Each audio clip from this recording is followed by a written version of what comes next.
హోంమంత్రి స్థాయిలో హ్మ్. ఎవడు తప్పు చేసినా శిక్షిస్తాం. హ్మ్. అందులో వాళ్ళిద్దరూ నువ్వు మాట్లాడకూడదు. వైఎస్ఆర్ కాంగ్రెస్ పార్టీ వాళ్ళిద్దరూ ఇదంతా కూడా. హ్మ్. అది ఎస్పీ చెప్పాలా, ఇదంతా నడవాలి. అవును. హోంమంత్రి స్థాయిలో నువ్వు మాట్లాడేస్తే ఇంకా దానికి వాల్యూ పోయినట్టే కదా. అంతే కదా. నువ్వు సర్టిఫికెట్ ఇచ్చేసినట్టే కదా. అక్కడ ఒక తేడా వచ్చింది. లేదా విధ్వంసాలు జరిగింది, ఎవరిని చూస్తూ ఊరుకోమని చెప్పారు. ఇంకా జరుగుతా ఉన్నా కూడా చూస్తూ ఊరుకుంటూ అదేమంటే అవన్నీ లెక్క చేసేవి కాదు అనుకుంటే అయిపోతుంది. కాబట్టి తిరగడం వేరు. ప్రాక్టికల్ గా మనం ఆ శాఖకి సంబంధించి ఇప్పుడు పర్ఫెక్ట్ గా చేస్తున్నది నారా లోకేష్. తన శాఖతో పాటుగా అన్ని శాఖల యాక్టివిటీస్ చూస్తున్నారు. పవన్ కళ్యాణ్ అంతే, తన శాఖతో పాటుగా అన్ని శాఖల వ్యవహారాలు చూస్తున్నారు. వీళ్ళిద్దరు. వీళ్ళు కాకుండా నారాయణ గారు ఒకడు చాలా పర్ఫెక్ట్ గా వెళ్తున్నాడు.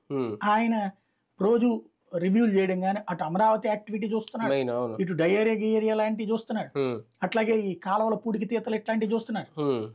మాక్సిమం ఎఫర్ట్ పెడుతున్నాడు ఈ వయసులో. లాస్ట్ ట్రిప్ ఇట్లా ఇంత సిన్సియర్ గా ఇంత గ్రౌండ్ కి ఆయన ట్రై చేసి ఉండొచ్చు కానీ జనంలోకి అంత రీచ్ అయింది నాకు కనిపించలే. ఈ ట్రిప్ మాత్రం బాగా మినిస్టర్ గా ఆయన అన్ని అటు మున్సిపల్ శాఖ, ఇటు పక్కన అమరావతి వ్యవహారాలు పర్ఫెక్ట్ గా చేశారు. ఆయన బాగా కనబడుతున్నారు. తర్వాతనే ఈ సవిత ఆవిడ ఒక ఆవిడ బాగా చేసుకెళ్తుంది. సంజయ్ రాణి గారు ఒక ఆవిడ బాగానే చేసుకెళ్తుంది. ఆ తర్వాత ఆయన మన రోడ్లు భవనాల మంత్రి ఆయన, తర్వాత ఆర్టీసీ, వీళ్ళు ఎవరి పనులు వాళ్ళు చేసుకెళ్తున్నారు. డిపార్ట్మెంట్ల పరంగా పని వెళ్ళిపోతుంది.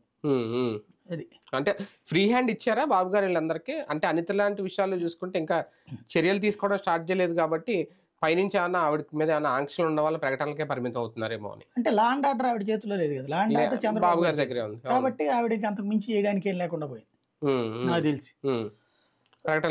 ప్రకటనలకి పరిమితం. చంద్రబాబు గారు అక్కడ వాటిట్లో ఇన్వాల్వ్ కావట్లేదు కదా. అది ఆయన యాక్షన్ తీసుకోవాలి. అక్కడ జరిగింది.